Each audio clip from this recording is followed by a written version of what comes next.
Hey y'all, in today's video I'm going to be showing you how to make a super fun rainbow out of Icords.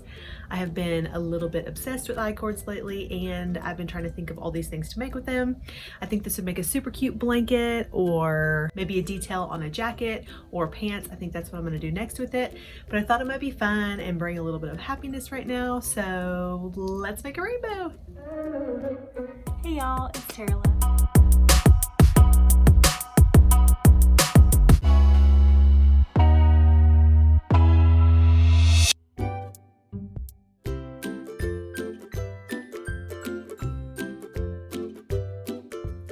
So a while back, my daughter did a little craft where she glued some yarn strips onto a piece of construction paper in a rainbow shape, and I just thought it made the cutest little craft, and I think that's where the idea kind of started.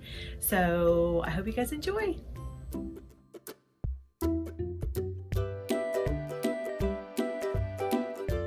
this tutorial, you're going to need 5 different colors of scrap yarn. I chose these neon colors because I love neon, and then I chose this fuzzy off-white yarn as my square color because I thought it would be fun to kind of have a different texture.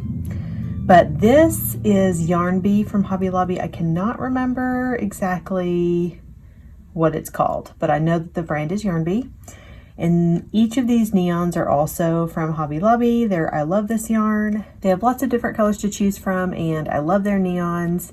You're going to need 2 different sizes of crochet hooks. I used 4.25 millimeter for my square and 3.5 millimeter for my cords.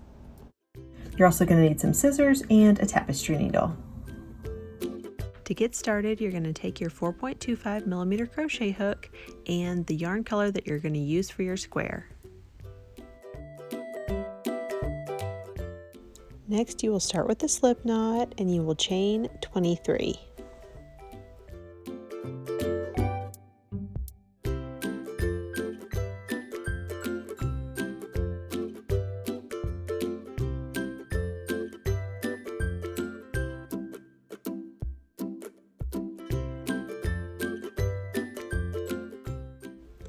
Then in the second chain from the hook, you will make a single crochet.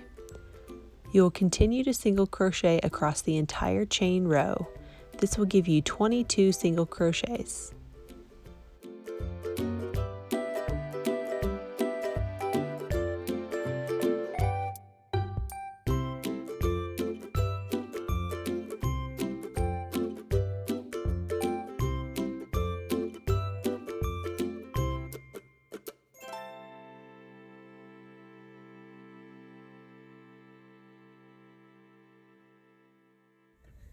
So once you have made a single crochet in each of your chains across, you will have 22 single crochets. At the end of that row, you will chain 1 and turn your work. We are going to be making a single crochet in each of these single crochets.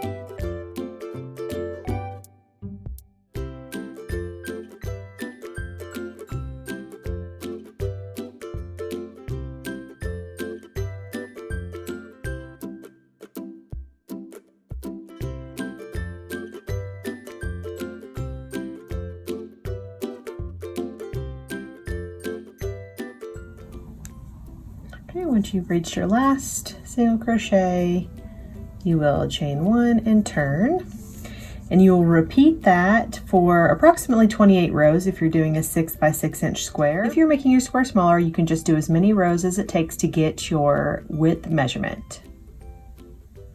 Next, you'll be making your I-cords for your rainbow. Just remember, you're going to need your 3.5 millimeter crochet hook for those. So here I've got my 6 by 6 inch square, and I've steam blocked it so that it lays flat. I've also got my I-cord pieces. I'm not going to go into detail in this tutorial about how to make an I-cord, but I do have a video for that, so I will put that above, and I will also link it down below if you want to check that out. Now you need to decide ahead of time how you want your rainbow to look. I have chosen to do my rainbow with pink first, so that will be the longest strand. Blue second. orange third,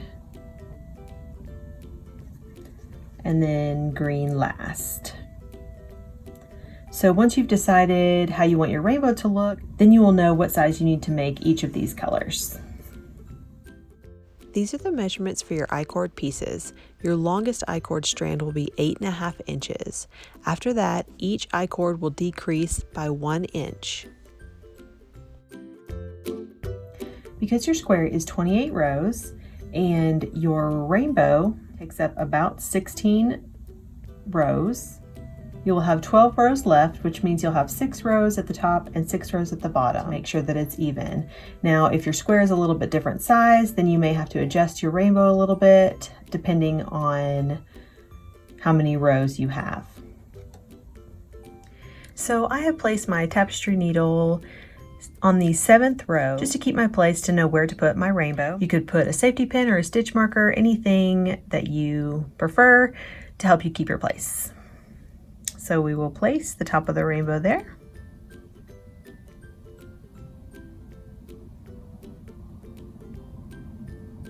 So once you have placed your rainbow, measuring 6 rows from the top and 6 rows from the bottom, you will need to measure on each side to make sure that it's even. So you take your tape measure. This is about 1.5 inches.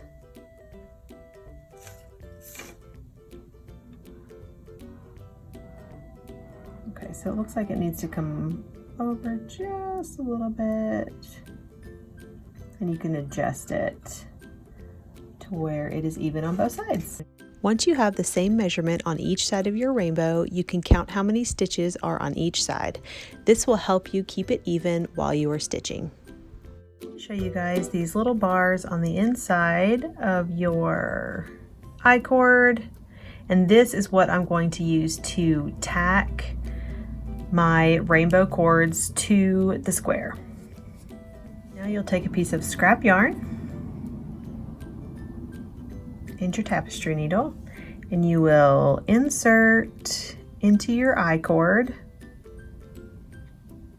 and into a stitch from your square.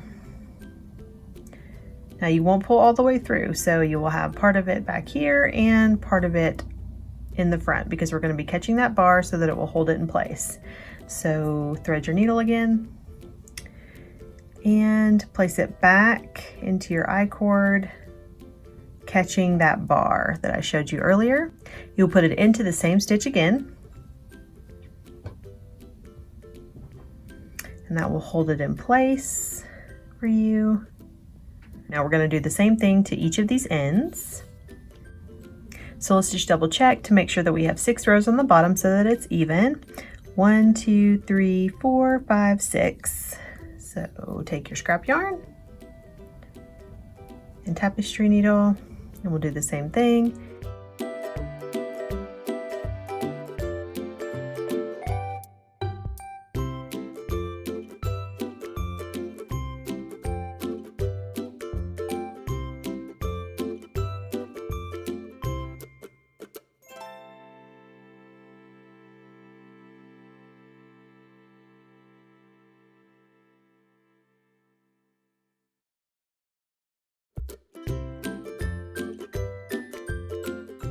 Just make sure that you line them up on the exact same row and that your stitch goes in on the same row. So that will be this one right here.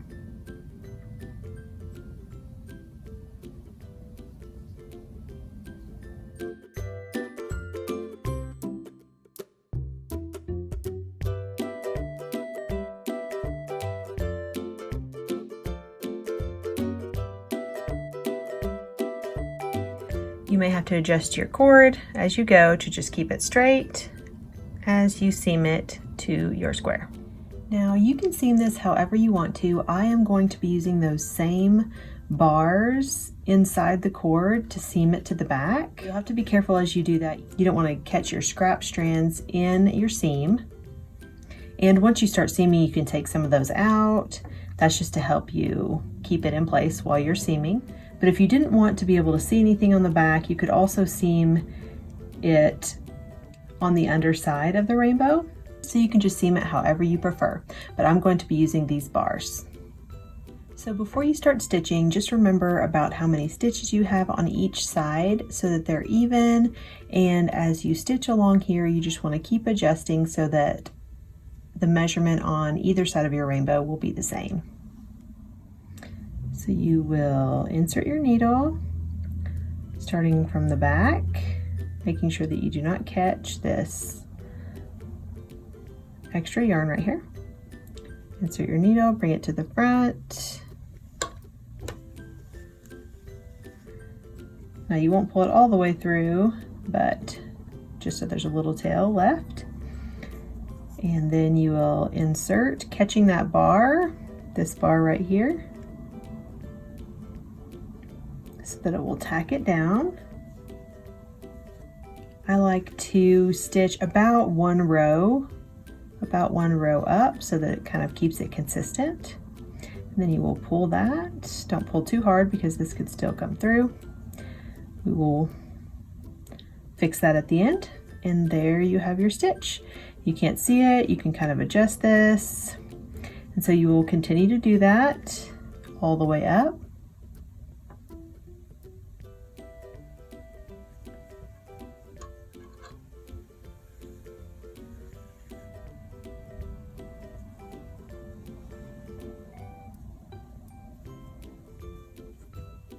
Catching the next bar,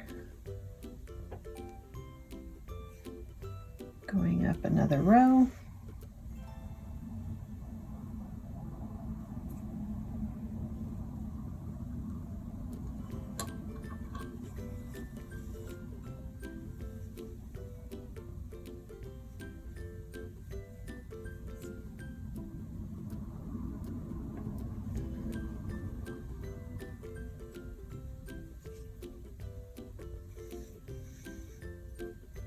So as you can see, you will have stitches along the back. So if you do not want that, then you will need to seam probably on the underside and attach it that way to the square.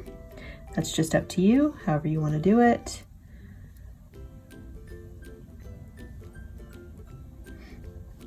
You may just have to keep adjusting your rainbow to make sure that the U is nice and uniform.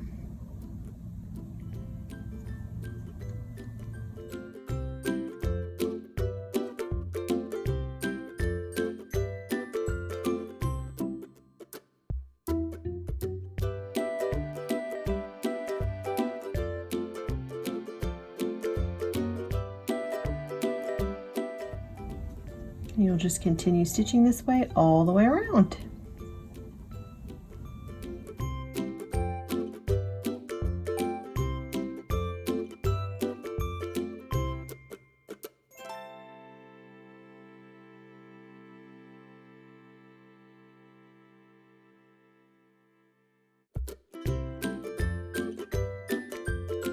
And then you can also fluff up your rainbow a little bit just to make sure that the I-cord looks nice and not jagged or anything like that. And now we're ready to start our next color. So you'll take your next color, which for me is blue, and you will place it right underneath your first color, and you will seam it the exact same way. You can either tack down the sides and the center again, or just kind of adjust as you attach it to your square, whatever works best for you. But we will attach each I-cord the same way.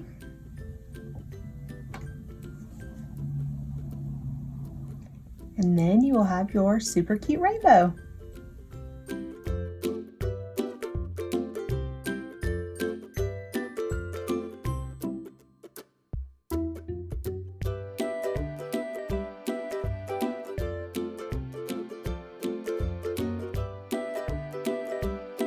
So once you've been stitching for a while, you will be able to see on the back of your work the pattern that your stitches go in so that you can kind of tell where your next stitch is supposed to go.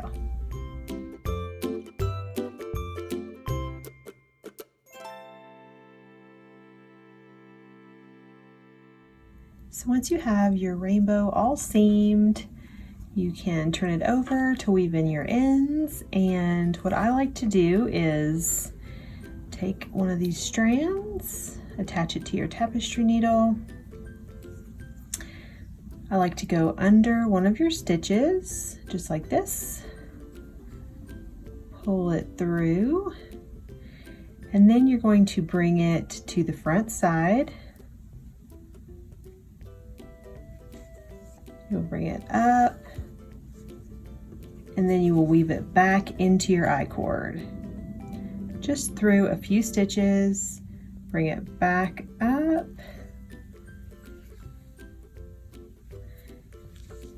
and then trim the excess. Then you can kind of stretch it so that it's hidden inside there.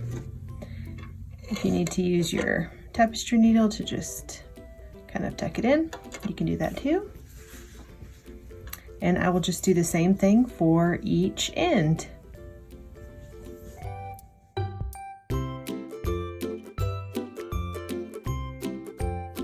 If you enjoyed this video, please give it a thumbs up and subscribe for more videos and tutorials like this one.